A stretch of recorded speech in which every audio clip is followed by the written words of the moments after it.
नमस्कार दोस्तों, कैसे हैं आप सब। उम्मीद करता हूं कि आप सभी लोग आनंदपूर्वक से होंगे। तो देर नहीं करते हैं दोस्तों, चलते हैं आज की कहानी में।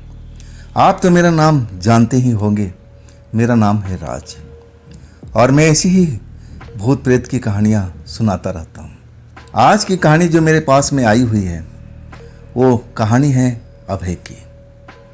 अभय जो ना डरने वाला इंसान, ऐसे ही उनका शरीर था, डरते नहीं थे, लंबे चौड़े थे, लेकिन उम्र ज़्यादा नहीं थी, 22-23 साल की थी। ये घटना तब की है जब अभय जो थे ना लगभग 22-23 साल के थे और ये घटना को बीते लगभग 30 साल हो चुका है। काफ़ी पुरानी घटना है। तो आइए देर नहीं करते हैं, इनकी कहानी में चलते हैं अभय के ही पॉइंट ऑफ व्यू से। दोस्तों, मेरा नाम अभय है।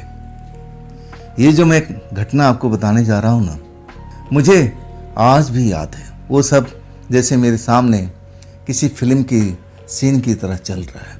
मैं कभी भूत प्रेत पर यकीन नहीं करता था, मैं इन चीज़ों को मानता ही नहीं था, इन शक्तियों पर मुझे बिल्कुल यकीन नहीं था। मैं गांव में रहता था और गांव का ही एक मेरा दोस्त जिसका नाम था सुशील मेरा बचपन का दोस्त था, लेकिन अब थोड़ा उसका घर का स्थिति डमाडोल हो गई थी। तो पिछले 6 महीने से वो शहर में एक कोठी में काम करता था। जब आता था ना तो मैं उसको देख करके दंग रह जाता था। बड़ा साफ सुथरे नए कपड़ा पहने हुए, जेब में पैसा होता था और मुझ पर वो खर्च भी करता था। मैं उसकी शानो शौकत देख करके थोड़ा हैरान तो हो गया। जलन तो होती है कि मैं गांव में ही रह गया और देखो सुशील शहर पहुंच गया, अब अच्छी भली नौकरी होगी कोठी की। मुझे क्या पता था कि उस कोठी में क्या क्या चल रहा है, क्या किस चीज़ का काम करता है सुशील। पूछने वो बताता था कि मैं पूरा घर का ही काम करता हूँ, केयर टेकर हूँ। और मैं लालच में फंस गया था। मैं भी उसे सिफारिश लगाने लगा कि देख सुशील, अगर मेरे लायक कोई काम हो तो बताना। सुशील हंस के कहता है कि जरूर जरूर, जब कोई काम खाली होगा तो मैं भाई पहले आपको बुलाऊंगा, आप चिंता ना करो। वो महीने 1.5 महीने में एक आध दिन के लिए आता था और कहता कि हम जा रहे हैं। मैं पूछता भाई 2-4 दिन तो रुको।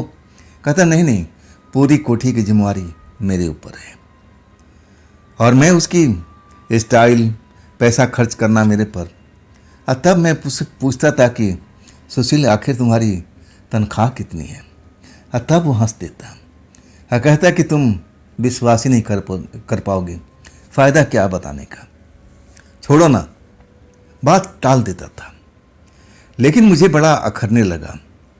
मुझसे भी एक क्लास कम पढ़ा लिखा था और देखो आज शहर पहुंच चुका है और हम गांव के गलियों में धूल फाक रहे हैं, बस इधर से उधर मटर गश्ती कर रहे हैं और मेरे पास तो कोई काम नहीं था। हाँ, घर वाले जब बोलते कि चलो अभय चलो खेत में चलो, तब मैं उनका साथ देता था। लेकिन मैं सुशील की सब कुछ ठाट बाट देख करके मन में जलन सी होने लगी थी। काश मैं सुशील की जगह होता, मेरा भी यही रुतबा रुबाब होता, मेरे जेब में भी करारे करारे नोट होते। ऐसा कौन सा काम करता है सुशील। मैं सब कुछ जानने के लिए बेकरार था, लेकिन सुशील बताए तब ना।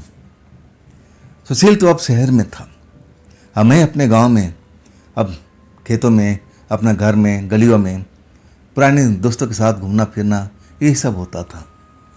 करीब 3 महीना बीत चुका था उस बात को।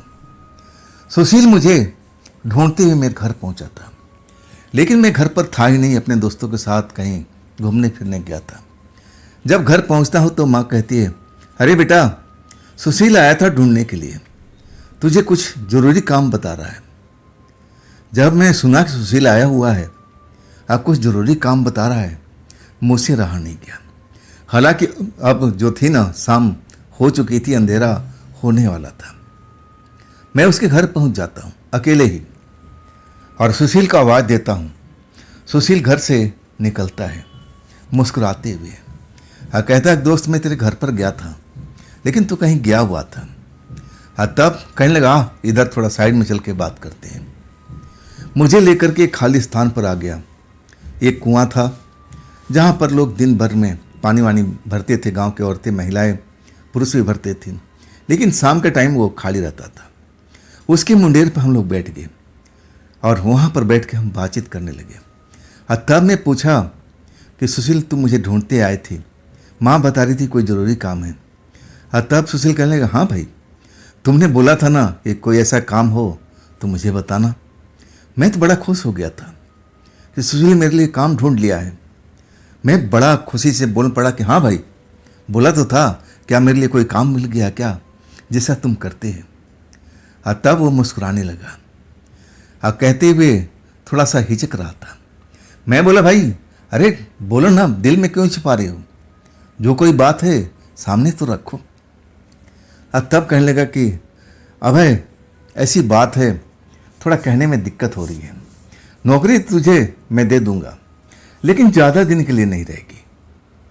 मैं थोड़ा आश्चर्य में पड़ गया, भैया ऐसी कौन सी नौकरी है जो हमें सुशील दे रहा है, वो भी ज़्यादा दिन के लिए नहीं। मैं पूछने लगा कि भैया ये जो नौकरी दे रहे हो इसमें पैसा कितना मिलेगा। और तब वो मुस्कुराने लगा और कहने लगा, जैसे देखा है ना मेरे को, मैं ठाट बाट में रहता हूँ, वैसे तुम भी रह लोगे, लेकिन ज़्यादा दिन नौकरी कर नहीं पाओगे। मैं अब हैरानी की तरफ उसकी तरफ देखने लगा, पूछने लगा, ऐसे क्यों भाई सुशील। तब वो कहने लगा कि ये जो जॉब है ना मेरा ही है, अब मैं अपनी जॉब पर तुम्हें अब रखने जा रहा हूँ। मालिकों से बात हो गई है। और तब मैं पूछा कि अगर तुम अपनी जॉब मुझे दे रहे हो तो तुम कहाँ जाओगे। और तब वो मुस्कुरा के कहने लगा कि मैं मालिकों के साथ बाहर जाऊँगा पूरा 1 महीने के लिए। और 1 महीने के लिए तुम्हें उस कोठी को संभालना है जो मैं संभालता हूँ। मैं थोड़ा हैरान था। देखो, गांव का लड़का, मेरा दोस्त, बचपन का मेरा मित्र, आज कहाँ से कहाँ पहुँच गया। बाहर जा रहा था घूमने के लिए, पूरा 1 महीने के टूर पर जा रहा था अपने मालिकों के साथ में। ऐसी किस्मत होना चाहिए। अब मुझे तो कोई पूछने वाला नहीं था गांव में कि अभय चलो तुम कहीं पर मैं घुमा ले आऊँ। मैं बहुत जेलसी था उस टाइम में। मैं सुशील से बड़ा जलन महसूस कर रहा था कि देखो इसके भाग कहाँ से कहाँ पहुँच गए। लेकिन मैं उसकी बात पर बड़ा खुश था कि चलो मेरे लिए कम से कम 1 महीने के लिए तो जुगाड़ कर दिया है। 1 महीने की सैलरी कितनी होगी। और जब मैं पूछा तो कहने लगा, तुम कितना लोगे। अब मैं कभी नौकरी तो किया नहीं था, ना मुझे अंदाज़ा था। मैं कहने लगा, देख भाई, मेरे खर्चे निकलने चाहिए, मेरे पास में नए कपड़े आना चाहिए जैसे तू पहनता है, नए जूते आना चाहिए, पॉकेट नोटों से भरा होना चाहिए, अब तुम समझ ले। और तब वो हंस करके बोलने लगा कि ठीक है, इतना तो मैं कर ही दूंगा। जैसे बोल रहा था कि नौकरी मैं उसी का करने जा रहा हूँ। बात आधी तो पक्की हो गई थी, लेकिन वहाँ पर करना क्या था, सुशील कहने लगा कि मैं यहाँ पर नहीं बताऊँगा, जब मेरे साथ में चलोगे एक एक चीज़ मुझे समझाना पड़ेगा और तब तुम समझ पाओगे। तो देर नहीं करना, सुबह तड़के उठना और हम लोग शहर चल पड़ेंगे। वाकई में खुशी की खबर थी। और तब सुशील कहने लगे, जाओ आराम करो, मैं भी आराम करता हूँ, सुबह हम लोग को निकलना है। मैं अपने माँ को जाकर खुशखबरी देता हूँ। माँ हंसने लगती है और कहती कि तू रहने दे, तेरे बस का शहर नहीं है, जहाँ है वहीं रहने लग, यहीं पर रह, तुझे कौन सी आफत आई है। हम लोग हैं ना, तेरे पापा है ना, तेरा बड़ा भाई है ना, सब चला रहा है ना, तो तुझ पर आफत नहीं आई कि तू 1 महीने के लिए शहर जाएगा नौकरी करने के लिए। छोड़ ये सब, नहीं जाना कहीं पर। माँ डांटने लगी। अब मैं माँ को समझाने लगा, अरे माँ, मैं काफ़ी दिनों के लिए थोड़ी जा रहा हूँ, बस 1 महीने के लिए जाऊँगा। अब मेरा सुशील का तो काम है, तुम तो जानती हो सुशील को अच्छी तरह से, कितना शरीफ लड़का है, नेक लड़का है। और तब माँ सोचने लगी और कहने लगी, सुशील तुझे देगा क्या। और तब मैं बताया कि जो भी देगा माँ, अब दोस्त है और ठीक है, जितना देगा मैं उसी में खुश रह जाऊँगा।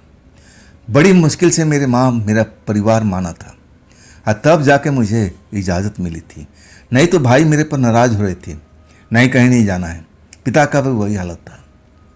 लेकिन मैं अब शहर जाने के लिए तैयार हो चुका था और सुबह नींद वक्त पर खुल चुकी थी। मैं उठ गया और मैं माँ को जगाया कि माँ, मुझे निकलना है। अपना बैग मैं रात को तैयार कर रखा था और वही घर से मैं माँ को प्रणाम करके निकलता हूँ। अब सीधा सुशील के घर। सुशील भी तैयार हो चुका था। जब मैं आवाज़ देता हूँ तो कहने लगा बस 5 मिनट, इसके बाद हम लोग निकल पड़ेंगे। वैसे ही होता है, 5-10 मिनट जरूर लगाता है और फिर हम बस स्टैंड पहुँच जाते हैं। बस में सवार होकर के शहर शाम तक पहुँच जाते हैं। मैं पहली बार इतना बड़े शहर में आया था। आंखें चुंधिया सी गई थी। अब मुझे लगने लगा कि वास्तव में सुशील का ग्रह नक्षत्र भाग्य सब कुछ बढ़िया चल रहा है। और तभी तो मालिक इतना इसको मानते हैं कि टूर पर लेके जा रहे हैं, ना जाने कहाँ घूमने जा रहा है इसे। जब हम पहुंच गए ना, तब मैं उस बंगले को देखा। बड़ा सा बंगला था, सफ़ेद रंग से पुता हुआ। आसपास में गार्डन बना हुआ था। बड़े बड़े अशोक के जैसे पेड़ लगे हुए थे। फूलों का बगीचा भी था। और सुशील हम उस बंगले में दाखिल होते हैं और अपने मालिक से मिलवाता है। और तब मुझे देख करके हैरानी हुई। मैं तो समझा था कि उसके मालिक जवान होंगे, लेकिन ऐसा कुछ नहीं था। वो देखने में ही अब बुजुर्ग से लग रहे थे। मियाँ बीबी वैसे के वैसे दोनों थे और उनके परिवार में कोई था ही नहीं। और तब मैं चुपके से पूछा, ये तेरे मालिक हैं, मालकिन हैं? तब तो सुशील बोला, हाँ ये लोग तो हैं। अब मैं देख करके आश्चर्य में पड़ गया कि भाई उम्र लग रहा है कि 50-60 के बीच में होगी। कितनी दौलत है भाई इनके पास में। और तब मैं पूछा, इनके औलाद वगैरह नहीं है क्या? सुशील मुस्कुराते हुए कहने लगा, अरे है भाई, कितना तू पूछता है। वो मुझे प्रेम से डांटते हुए कहने लगा। हाँ, मैं तो जिज्ञासु व्यक्ति था। जिज्ञासा करना मेरा काम था। मैं एक एक चीज़ बार बार रिपीट करके पूछ रहा था और सुशील सब बताता जा रहा था। कह रहा था कि इनके परिवार विदेश में रहते हैं। कभी कभी वो लोग साल में एक बार आ जाते हैं, लेकिन उनका जो काम धाम है सब विदेश में ही सेटल है लोग। हाँ, तब मुझे सब कुछ समझा दिया था सुशील।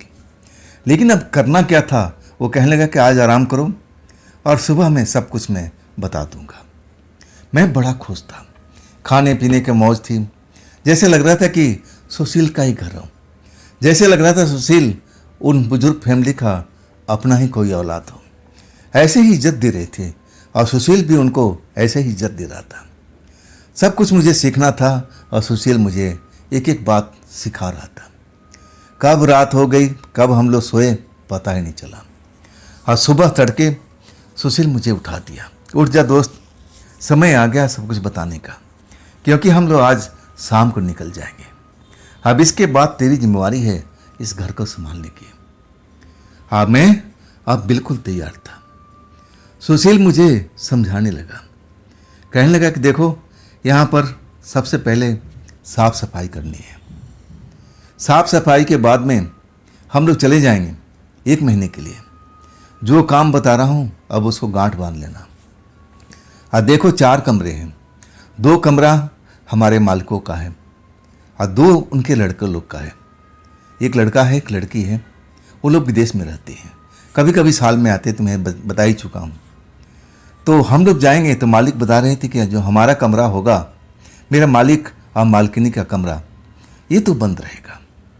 उसमें तो ताला लॉक रहेगा। उसमें तो तुम्हें कोई काम करना ही नहीं है। लेकिन जो बहन जी का कमरा है ना, और भाई साहब का कमरा है, उसकी देख रेख करना है, साफ सफाई करना है। और उसमें कहने लगा कि दोनों का साफ सफाई करनी है, लेकिन पलंग पर रोज की रोज नई चादरें, नई तकिया खोल सब कुछ चेंज करना है। मैं जब ये सुना तो मैं थोड़ा चौंक सा गया। अरे भाई, ये लोग रहते हैं क्या यहाँ पर?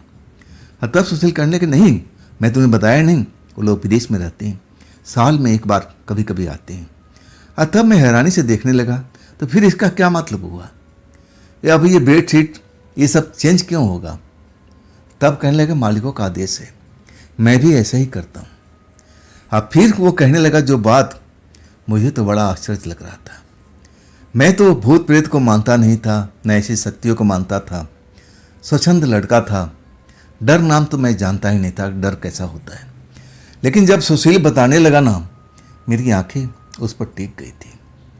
मैं कहने लगा, सुशील तुम तो मेरे साथ में रहते थे ना, हम लोग ना जाने कहाँ कहाँ रात में भी घुमाते थे, तुम कभी डरे हो? सुशील कहा कि नहीं। तो सुशील तुम्हें कैसे विश्वास है कि भूत प्रेत होता है? ये जो तुम काम बता रहे हो ये किसके लिए है? सुशील मुझे बता रहा था कि देखो 3 रातें एक स्पेशल खाना बनाना है, अगर तुम बना नहीं सकते तो तुम्हें होटल से लेकर आना है। अब वो खाना नॉन वेज भी था, स्वीट भी था, कुछ अलग और भी फल फ्रूट थे। मैं हैरान रह गया था। मैं कहने लगा, भाई ये खाना किसके लिए है? तब वो कहने लगा कि ये तो मुझे नहीं मालूम, न मैं जानना चाहता हूँ। जब मैं यहाँ पर नौकरी ज्वाइन किया था ना, तो पहले मुझे बताया गया था तुम कोई सवाल नहीं करोगे, जो मैं हुक्म दूंगा वो वही काम तुम्हें करना है। अगर मैं पूछता हूँ तो समझ लो मेरी नौकरी चली जाएगी, और तुम भी ये सवाल को कभी पूछना मत। मैं बहुत हैरान था, ये कैसे लोग हैं भाई, अंधविश्वास को मानते हैं। किसके लिए 3 दिन खाना बना कर रखा जाएगा? कमाल की बात है। मैं अपने दोस्त से बहुत कुछ पूछना चाहता था, लेकिन वो कहने लगा कि देखो अब हमें तैयारी करना है, शाम की हमारा निकल जाना है यहाँ से, फ्लाइट पकड़ना है। अब देखो मुझे काम कर लेने दो, पैकिंग करना है मालिकों का, इसके बाद हमारा भी कुछ पर्सनल काम है वो भी हमें ख़त्म करना है। जो पूछना है जल्दी जल्दी पूछ लो, लेकिन ध्यान रहे जो काम बता रहा हूँ ना, कभी तुम मिस मत करना। 3 दिन तो बिल्कुल मिस करना ही नहीं करना है। मैं समझ गया ये अंधविश्वासी लोग हैं, शायद इनके घर में ऐसा कुछ मानते आ रही होगी, ये वो अभी तक उसको करते आ रहे हैं। आखिर ये बंद कमरे में भोजन खाता कौन है, और नए नए बिस्तर कौन लगाता है भाई? जब उस घर में कोई रहता ही नहीं है तो कौन उसको इस्तेमाल करता है?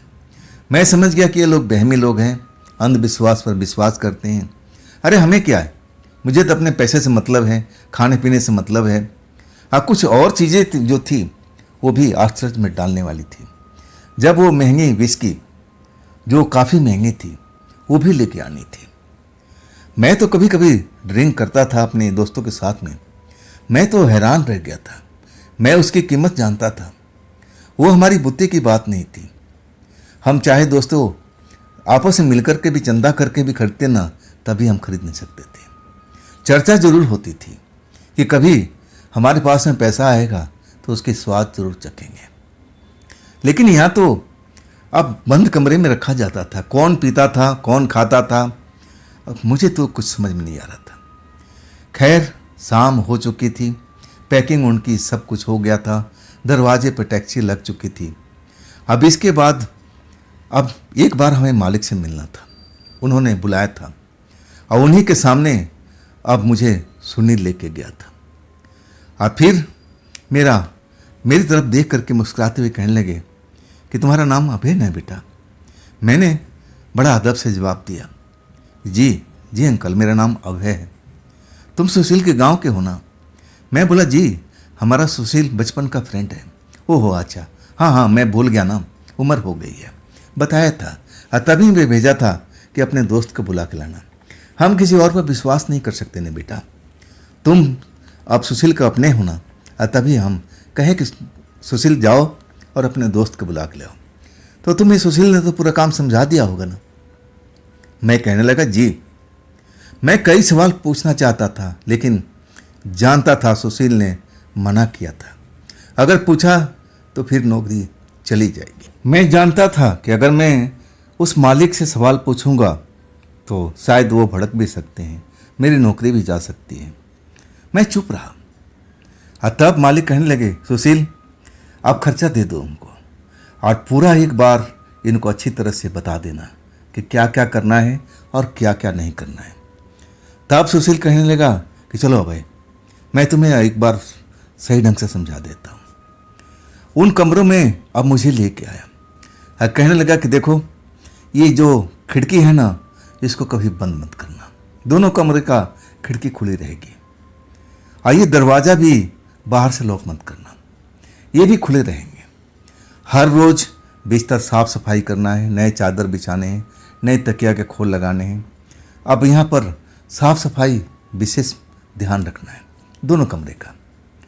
और एक चीज़ ध्यान रख ले, तब वो मुझे कान के पास आके बोलने लगा कि मैं जो समझा रहा हूँ ना, उसको अच्छी तरह से गांठ बांध लेना। इस घर में जो भी खाना पीना अब तुम होटल से लेके आओगे, तुम तो बना नहीं पाओगे, मैं जानता हूँ। जो मैं तुम्हें लिस्ट देता हूँ ना, उसी के हिसाब से तुम्हें चलना है, उसमें कोई हेर फेर नहीं करना है। अगर पैसे की दिक्कत है वो मैं संभाल लूँगा, आने के बाद मैं सब कुछ कर दूँगा, तुम्हें उसका टेंशन नहीं लेना है। लेकिन लिस्ट जो भी बना कर मैं दे रहा हूँ उसी हिसाब चलना है। हाँ देखो, ध्यान रखना, जो भी खाना पीना रखोगे रात को आकर के चेक नहीं करना है कि वो लोग कौन है, कोई खाना खा रहा है नहीं खा रहा है, उससे कोई मतलब होना नहीं चाहिए। एक एक बात बता रहा था। अब मेरा मन तो कहीं और उड़ रहा था। मैं सोच रहा था कि कितने अंधविश्वासी लोग हैं, आज भी भूत प्रेत को महत्व देते हैं। ना जाने ये भूत प्रेत पाल रखे हैं किसके लिए है। मैं तो इन चीज़ों पर विश्वास नहीं करता था। अतः मैं पूछ पड़ा कि क्या वो लोग खाना भी खाते हैं, वो कीमती दारू भी पीते हैं। तब सुशील मेरे होठों पर उंगली रख दिया, शांत रहो शांत रहो। बाहर ले आकर के कहने लगा कि हाँ, मैंने सब कुछ खाली होते हुए देखा है। तब मैं पूछा कि तुमने कभी उनको देखा है, तो मुझे डांटने लगा।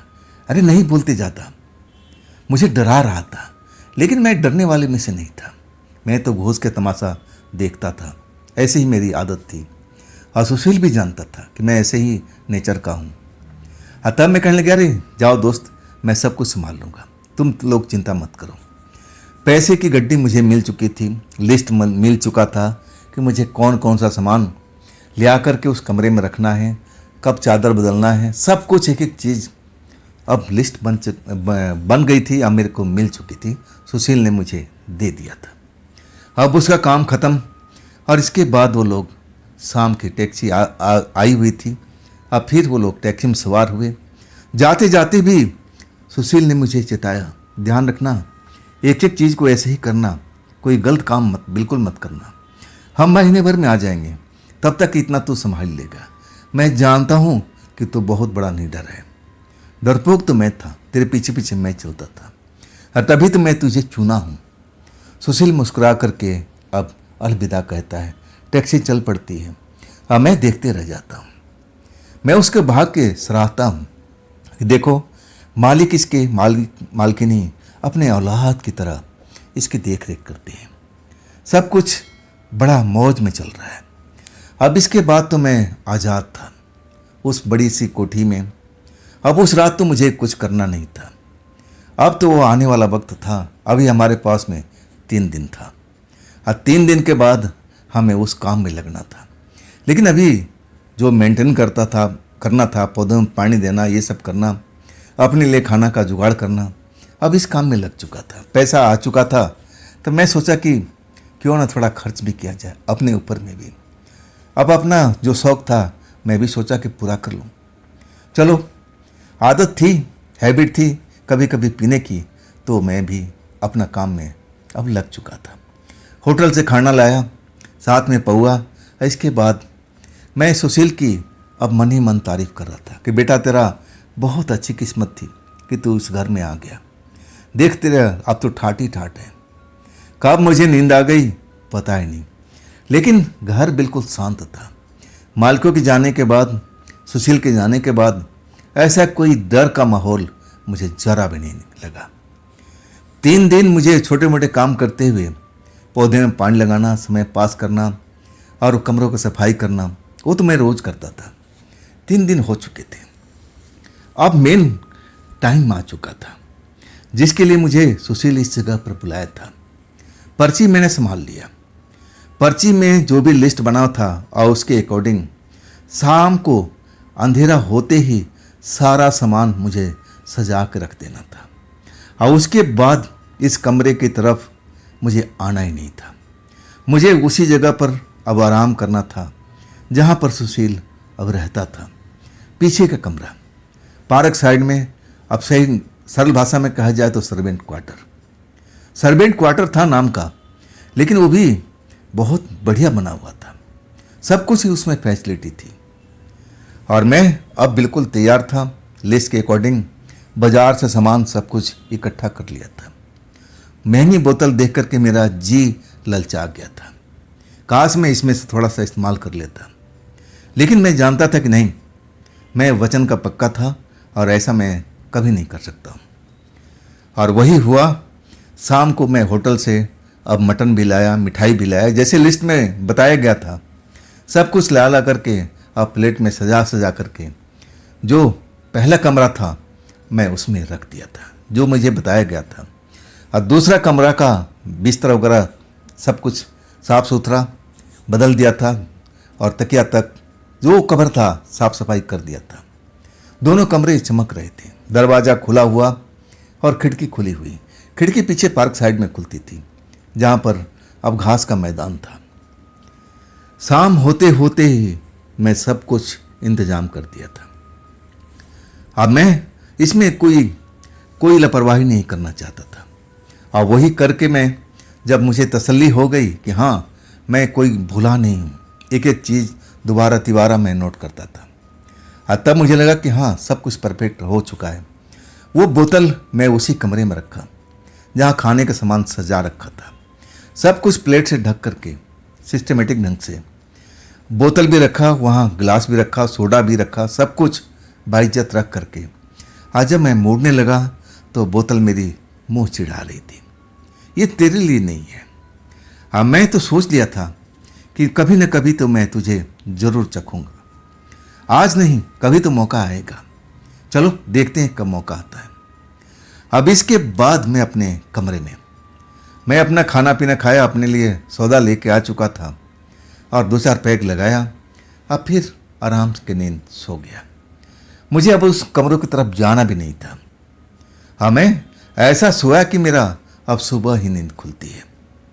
और तब मैं अंगड़ाई लेते उठता हूँ कि चल के देखते हैं कि क्या वहाँ पर हुआ है, क्या वो भोजन किसी ने किया है, उस बिस्तर पर कोई सोया है, दारू का इस्तेमाल कोई किया है या नहीं।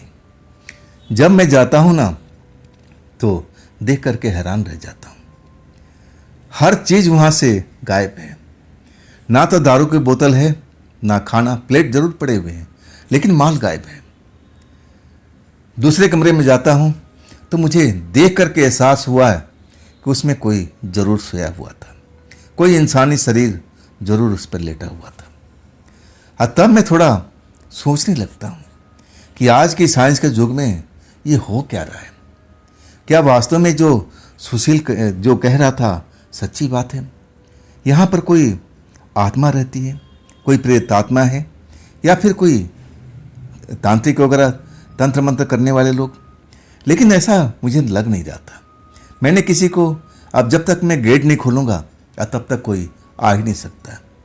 मैं समझ नहीं पाया था, लेकिन इतना जरूर समझ पाया था कि इस कमरे का रहस्य बहुत बड़ा है।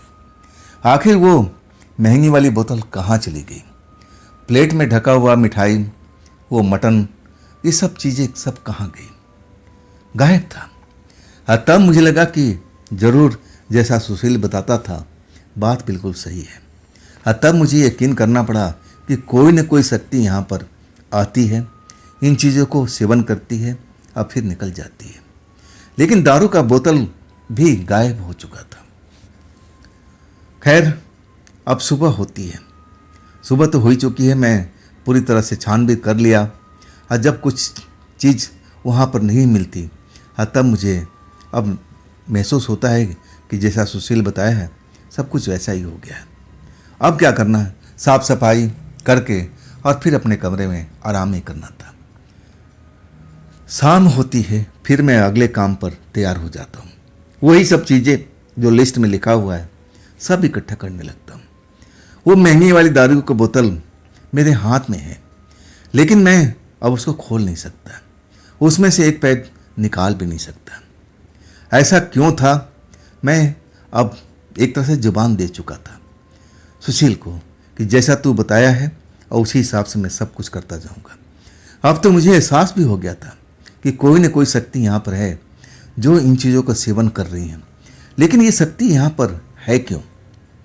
ऐसी शक्ति तो घर में कोई रखता नहीं है, जहाँ तक मैं सुना था। मुझे तो इन चीज़ों पर यकीन भी नहीं था। मैं तो किस्से कहानियाँ में पढ़ा करता था। तब मुझे थोड़ा संदेह होने लगा कि या ये जो मालिक ही लोग हैं, क्या इनके साथ में ये शुरू से हैं या कोई अलग से आत्माएं आके बैठ गई है। मुझे बड़ा संदेह था, लेकिन अब पूछो तो किससे पूछूं? अब जो मुझे काम करना था वो तो मैं कर ही रहा था। सब कुछ सामान इकट्ठा करके, कमरा तो खुला हुआ था जैसे सुशील ने बताया था। फिर मैं अपने कमरे में आ गया। सुशील ने मुझे हिदायत दी थी कि देखो, जैसे अंधेरा हो जाए तुम सारा सामान रख दोगे ना, फिर उस कमरे में जाने की कोशिश भी मत करना। नहीं तो मैं अगर होता तभी तुम्हें मना करता, लेकिन मैं हूँ नहीं। तुम पर अब निर्भर करता है। तुम ऐसे कोई काम नहीं करोगे जो विपरीत हो। तुम मेरी बात समझते हो ना? तब मैं उससे बोला था कि हाँ, जैसा तुम कहोगे वैसा ही करूँगा। वैसा ही मैं कर रहा था। मुझे पहली रात महसूस हो चुका था कि जो मैं चीज़ रखा बाकी में गायब हो गई। तो मतलब शक्ति तो कोई ज़रूर थी, लेकिन वो शक्ति थी कौन, वो मुझे पता नहीं था। दूसरी रात भी सारा सामान रखता हूँ और फिर अपने कमरे में आ जाता हूँ। खा पी कर मैं सो जाता हूँ।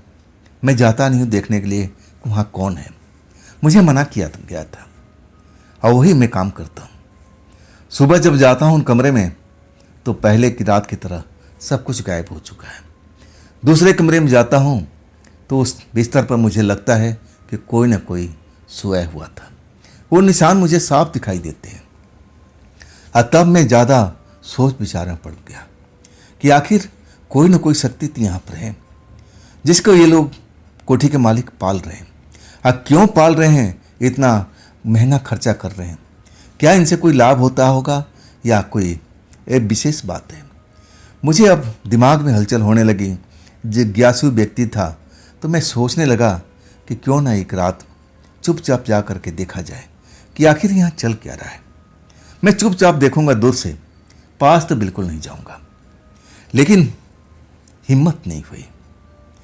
सुशील के कहना था कि अगर तुम किसी मुसीबत में पड़ गए तो मैं तो रहूँगा नहीं संभालने के लिए। तुम उस मुसीबत से बच नहीं पाओगे। तुम ऐसा कोई काम मत करना कि तुम अपने आप को मुसीबत में डालो। तुम समझ रहे हो ना? मैं तब बोला था कि ठीक है, तुम जो कहोगे मैं ऐसा ही करूँगा। अब तीसरी रात थी। जब मैं सारा सामान इकट्ठा करके लाता हूँ ना, उस दारू के बोतल को देख करके मैं ललचा जाता हूँ। सारा सामान रख देता हूँ। मन ही मन सोचने लगता हूँ कि अगर मैं इसे एक पैग निकाल लूँ ढक्कन खोल करके तो क्या उन शक्तियों का कुछ पता लगेगा? उतना पानी डाल दूंगा, अच्छी तरह से उसको सील कर दूंगा। जुगाड़ू व्यक्ति था और मुझे ये काम करना बड़ा आसान लगता था। मैं सोचा कि आज वक्त से पहले खेल कर देता हूँ। उसमें से कुछ मटेरियल निकाल लूँगा और उसकी जगह मैं पानी भर दूंगा। अब उनको क्या पता लगेगा कि इसमें पानी है या नहीं है? मैं मन ही मन पूरा प्रोग्राम बना रखा था। अब मैं सोचने लगा कि अब तो 3 दिन के बाद ही मौका मिलेगा, क्यों ना आज ही ये काम किया जाए। अब मैं पूरी तरह से तैयार जब बोतल आया तो सारा सामान तो अपने कमरे में पहले लाता था और वहाँ पर छांट छांट कर अलग अलग करता था। अब फिर मैं उस कमरे में लेके जाता था। अब मैं उस बोतल को ढक्कन इतनी बारीकी से खोला कि कोई जान भी नहीं आ पाए। और वही करता हूँ, उसमें से अपने पीने लायक दारू निकाल लेता हूँ और उतनी ही मात्रा उसमें पानी डाल देता हूँ और फिर ढक्कन को बिठा देता हूँ। देखने से जरा भी नहीं लग रहा है कि उसमें कोई बदलाव है। रंग वही के वही, ढक्कन पूरा सील के सील। तब मुझे लगा कि हाँ, अब सब ठीक है। कोई अब देख करके भी विश्वास नहीं कर सकता कि ये बोतल खुली हुई है। अब फिर वही जा कर के सारा सामान सजा देता हूँ। जब वक्त होता है, टाइम आता है, बोतल रख देता हूँ। अब फिर मैं बड़ा खुश था कि चलो आज वही महंगी वाली दारू चखने को मिलेगी। मन ही मन खुश हुआ। मैं अपने कमरे में पहुँच जाता हूँ। इंतज़ार करने लगता हूँ कि चलो थोड़ा अंधेरा हो जाए, अब इसके बाद मैं शुरू करूँगा। आखिरकार जब अंधेरा हो जाता है, मैं अपने आप को रोक नहीं पाता हूँ, शुरू हो जाता हूँ। दारू पहली बार पिया था हाँ, मुझे नहीं मालूम था कि कितना इसको लिया जाता है, कितने में नशा हो जाएगा कि मैं बेखबर हो जाऊंगा। मुझे तो टेस्ट बढ़िया लगा, कड़वी भी नहीं लगी। हाँ, मैं जितना निकाला था सब की सब गटक गया था। कुछ मुझे महसूस नहीं हो रहा था। खाना भी खाया। हाँ, मैं थोड़ा कमरे में घूम भी रहा था। तब तक रात के 9 बज गया था। नशा तो चढ़ा नहीं, तो मुझे लगने लगा कि इतनी महंगी दारू, आखिर फ़ायदा क्या है। जब सरूर ना आए तो ऐसी दारू पी के लोग क्यों इतना महंगा खर्च करते हैं। तभी मुझे सरूर चढ़ने लगा, और ऐसा सरूर चढ़ा ना कि मैं अपने आप को संभाल ही नहीं पाया, बिस्तर पर जा गिरा। अब इसके बाद में मुझे होश नहीं था कि मैं हूँ कहाँ पर। जब मेरी आँख खुलती है ना, तो मैं अंधेरा, कभी लाइट, ऐसा कुछ चमकता हुआ नजर आता है, जैसे मेरे चेहरे पर कोई झुका हुआ हो। बड़ी बड़ी आंखें दिखाई दे रही थी, जुल्फ उड़ते हुए दिखाई दे रहे थे। कोई मुझसे पूछ रहा था कि क्या तुमने इस बोतल को खोला है। मीठी आवाज़ मुझे सुनाई पड़ रही थी। मैं तो नशे के अंदर में था, और वैसे ही मुझे महसूस हो रहा था कि मुझ पर कोई झुका हुआ है, मुझसे बार बार पूछ रहा है कि क्या दारू के बोतल को तुमने खोले हो, तुमने इसे दारू निकाला है। वो आवाज़ एक लड़की की मेरे कानों में पड़ रही थी।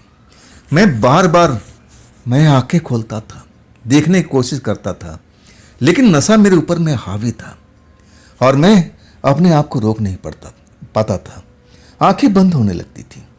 तब वो लड़की जो मेरे चेहरे पर झुकी हुई थी, मेरी गालों पर थप्पड़ लगाती थी। होश में आओ, होश में आओ, तुम बताओ, तुमने दारू को चखा है क्या, खोला है इसको क्या, बार बार पूछती थी। मुझसे अब झूठ नहीं बोला गया, और मैंने सर हिला दिया। अब फिर आंखें बंद हो गई। वो लड़की अब मुझे मेरे जुल्फों सहित पकड़ करके उठा रही थी। होश में आओ, होश में आओ, तुमने ऐसा क्यों किया, तुमने ऐसा क्यों किया, क्या तुम्हें पता नहीं था, क्या तुम्हें बताया नहीं गया था, हम झूठी दारू को इस्तेमाल नहीं करते। मैं समझने की कोशिश कर रहा था कि ये सब मेरे ख्वाबों में चल रहा है या फिर रियल टाइम है। मैं फर्क महसूस नहीं कर पा रहा था। मुझे लग रहा था कि हाँ, ये रियल टाइम में चल रहा है। मैं नशे में बहुत ज़्यादा हूँ, और मैं अपनी आंखें नहीं खोल पा रहा हूँ। और वो खूबसूरत लड़की मेरे चेहरे पर झुकी हुई मुझसे बार बार कर रही थी कि तुमने ऐसी हिम्मत कैसे की उस दारू को झूठा करने की। तुम्हें अब मालूम है तुम्हारे साथ में क्या होगा। अब इसके बाद मैं अपने आप को रोक ही नहीं पाया था। मैं जैसे अपनी आंखें, अब मैं अपना होश खोता चला गया। दारू का असर मुझ पर काफ़ी तेज था। अब इसके बाद मुझे याद नहीं कि मेरे साथ में हुआ क्या। जब मेरी आंख खुलती है ना, तो मैं अपने आप को देखता हूँ कि मैं तो अपने कमरे में नहीं हूँ, तो मैं कहाँ हूँ। जब अपने अगल बगल में देखने लगता हूँ, अरे ये तो बहन जी का कमरा है, ये मैं यहाँ पर कैसे आया। मैं देखता हूँ कि अरे वही बिस्तर है जिसमें मैं चादर वगैरह सब कुछ बिछाया आया था, तकिया से लेकर हर एक चीज़ बदल गया था, और बगल के कमरे में सब कुछ मैं रखा हुआ था, खाने पीने का संभाल। मैं इस कमरे में कब आ गया। और जब मैं अपने आप को पूरा सचेत पाता हूँ, हाँ, सर दर्द अभी भी था, हैंगओवर हुआ पड़ा था, मुझे ऐसा महसूस हो रहा था, सर दर्द से फटा जा रहा था। लेकिन मैं अब देख करके मेरे होश उड़ जाते हैं कि मैं बहन जी के कमरे में हूँ, और मैं उनके बिस्तर पर लेटा हुआ हूँ, और वो भी नग्न अवस्था में, एक भी कपड़ा मेरे शरीर पर नहीं है। जिधर देखो मेरे शरीर पर कुछ निशान अब ऐसे दिखाई दे रहे थे, जैसे मुझे कोई जबरदस्ती मेरे साथ में किया हुआ है। डर जाता हूँ, खौफ में भर जाता हूँ, और मैं भागता हूँ चादर को लपेट कर, अपने तन को लपेट करके अपने क्वार्टर में। वहाँ जाता हूँ, डर के मारे रोने लगता हूँ। ये मेरे साथ में क्या हुआ। मैं अपने कमरे में था, अब मैं वहाँ कैसे पहुँच गया, मेरे साथ में हुआ क्या। तब मुझे ध्यान आने लगता है कि कोई सुंदर सी लड़की मेरे चेहरे पर झुकी हुई थी, मुझसे बार बार पूछ रही थी कि तूने दारू का ढक्कन खोला है, तूने दारू का जूठा किया है, तूने दारू को पिया है। तब मैं उसको सच बोल दिया था। अब इसके बाद में मुझे होश ही नहीं था। और जब होश आता है तो मैं बहन जी के कमरे में पाता हूँ। ये हुआ क्या मेरे साथ में? डर इतना था कि मुझे लग रहा था कि मैं इस कोठी को छोड़ करके अभी चला जाऊं। और वही मैं सोच रहा था, मैं तैयार भी हो गया था। और तब मुझे लगा कि ना, अगर मैं जाता हूं ना, मेरी नौकरी तो ख़त्म तो होनी ही है, लेकिन मेरे दोस्त की नौकरी भी चली जाएगी। विश्वास उठ जाएगा मेरे मालिकों का, जो अच्छा खासा कमा रहा है, और सब कुछ उसका ख़त्म हो जाएगा और उसका कारण मैं बनूंगा। नहीं नहीं, मैं ऐसा काम नहीं कर सकता। लेकिन मैं यहाँ रह भी नहीं सकता। मैं इतना खौफ में आ गया था। मैं तो भूत प्रेत पर यकीन नहीं करता था, तो आखिर वो कौन थी जो मुझे मेरे चेहरे पर झुकी हुई मुझे उठा रही थी, बार बार मेरे गालों पर थप्पड़ लगा रही थी, मुझे आंखें खोलने पर विवश कर रही थी, अब पूछ रही थी कि तुमने दारू खोला क्या? वो कौन थी? मेरे साथ में उसने क्या किया? मैं कुछ भी समझ नहीं पा रहा था। डरा हुआ था। दिन निकलता जा रहा था। मैं अपने कमरे से बाहर निकलने की हिम्मत नहीं कर रहा था। खैर, अभी 3 दिन तो मुझे ऐसा कुछ करना ही नहीं था। 3 दिन के बाद समय आना था। तब मुझे सोचना था कि मुझे करना क्या चाहिए।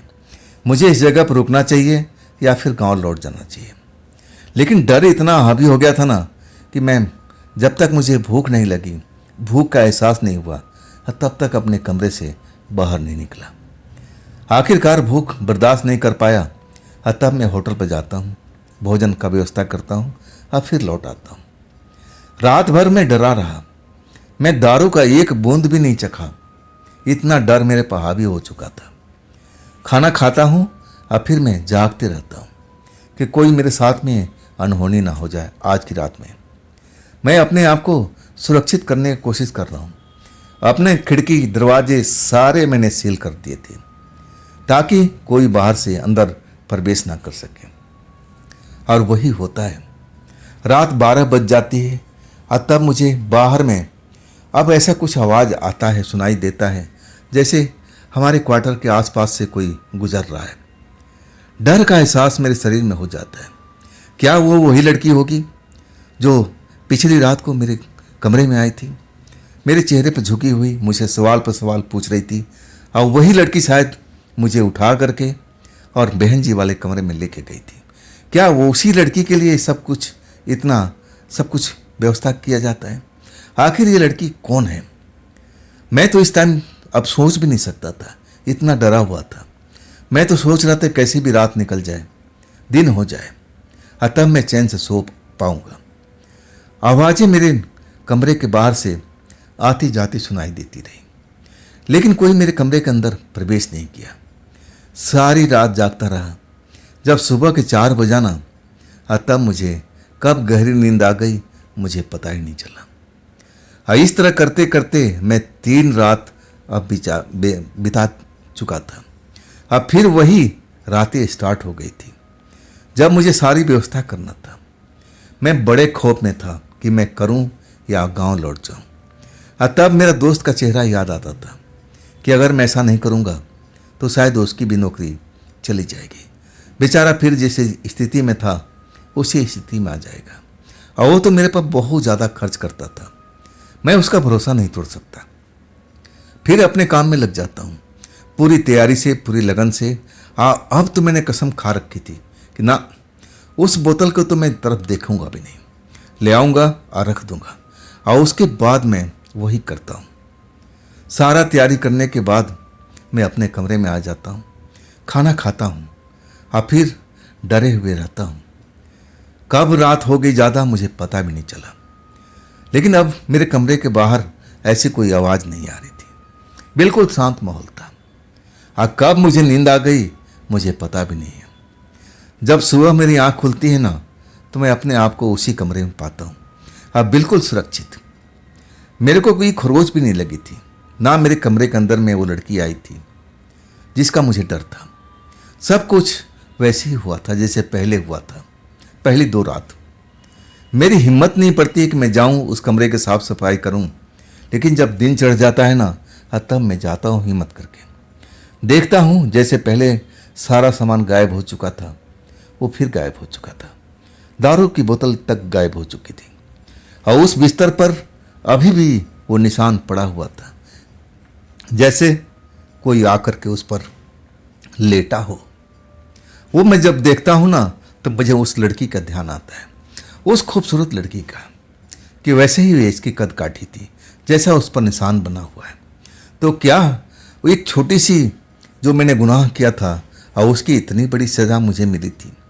वो लड़की मुझे कब लेके अपने कमरे में गई, मेरे साथ में वो सब किया जिसके मैं अब बता भी नहीं सकता। मुझे तो अंदाज़ा था कि मेरे साथ में क्या क्या हुआ है। मैं खौफ में रहता था। जब तक मेरा दोस्त नहीं आया ना, तब तक मैं ऐसे ही खौफ में जीता था। लेकिन हाँ, उसके बाद मेरे साथ में ऐसा कुछ हुआ नहीं, ना मैंने कोई गलत काम किया। उस दारू की तरफ तो मैं देखता तक नहीं था। उस दारू से तो मुझे नफरत सी हो गई थी। अब वही हुआ जब मेरे मालिक सारे लोग लौट आते हैं, मेरा दोस्त भी लौट आता है। हाँ, तब वो कहता है कि अभय सब कुछ सही चला है ना। हाँ, तब मैं बोलता हूँ कि हाँ भाई, बिल्कुल सही चला है। आखिरकार अब मेरे जाने का समय हो गया। अब मैं तो चाहता था कि कब मैं इस घर से निकलूं, अब दोबारा इस कोठी में कभी भी लौट के नहीं आऊँगा। अब वही होता है, पैसा मुझे दिया जाता है और इतना पैसा कि मैं देख करके चौंक जाता हूँ। वो तो 4-5 महीने की सैलरी थी जैसा मैं देख पा रहा था। हाँ, वो मालिक मुझे भी धन्यवाद बोल रहे थे कि तुमने घर को अच्छी तरह से संभाल लिया, सब कुछ सही हो गया, अब आप जा सकते हो। हाँ, तब मैं उस घर से विदा लेता हूँ, अपने गांव पहुँचता हूँ। और गांव में भी मैं थोड़ा उदास रहता हूँ, डरा सा रहता हूँ। माँ पूछती है कि आखिर हुआ क्या वहाँ पर तेरे को, जब से आया है उदास चेहरा दिखाई देता है। हाँ, तब मैं माँ को समझा दिया कि नहीं माँ, ऐसी कोई बात नहीं है। और इसके बाद मेरा दोस्त मुझसे मिला और कहता है कि चलेगा ना, फिर कभी ज़रूरत पड़ेगी तो। मैं कहने लगा कि दोस्त, मैं सब कुछ जान चुका हूँ, उस कमरे में क्या होता है अब मुझे पता चल गया है। आज जब मैं अपनी पूरी बात बताता हूँ ना तो मेरा दोस्त कांप उठता है। ये तूने कैसे कर लिया? तुझे मना किया था ना कि उन चीज़ों को हाथ मत लगाना। तेरे पास में पैसा था, अगर तुझे पीना ही था तो वही दारू बोतल खरीद के लाता। मैंने तेरा हाथ थोड़ी रोका था, मुझ पर बरस पड़ा था। कहने लगा कि अब मैं किस पर भरोसा करूँगा। तब मैं कहने लगा नहीं भाई, मैं तो कभी भूल कर उस कोठी में नहीं जाऊँगा, चाहे तू मुझे लाखों करोड़ों दे तब भी नहीं जाऊँगा। अब मैं उसको बताने लगा, पूछने लगा कि आखिर उस लड़की का राज क्या है जो उस दोनों घर में रहती है, एक में भोजन करती है और एक में जाकर के सोती है। क्या तुम्हें पता है उस राज के बारे में? तब जो सुशील था ना, अब मैं उसका चेहरा देख रहा था, चेहरा बिल्कुल डरा हुआ था। कहने लगा नहीं दोस्त, ये सब तुम्हारे मुंह से मैं सुन रहा हूँ, मेरे में इतनी हिम्मत नहीं कि मैं जा करके ये सब चीज़ों का इंक्वायरी करना। मेरी तो नौकरी अच्छी खासी चल रही है, मुझे अब अपनी नौकरी को थोड़ी गंवाना था। मैं इन कामों में बिल्कुल नहीं पड़ा, जैसा मेरे मालिक कहते थे वैसे ही मैं काम करता था। मैं अब उसको समझा दिया था कि देखो, अगली बार ऐसे कोई मौका आए ना तो मुझे मत ढूंढना, कोई अपने दूसरे साथी को तलाश करना, अपने मालिक को बोलना कि वो कोई और इंतजाम कर दे। और आखिरकार जब 1 साल आया ना, 1 साल जब पूरा हो गया, तब जो सुनील थे वो घर लौट आए थे। जब मैं उनसे लौटने का कारण पूछा तब कुछ बता नहीं रहे थे।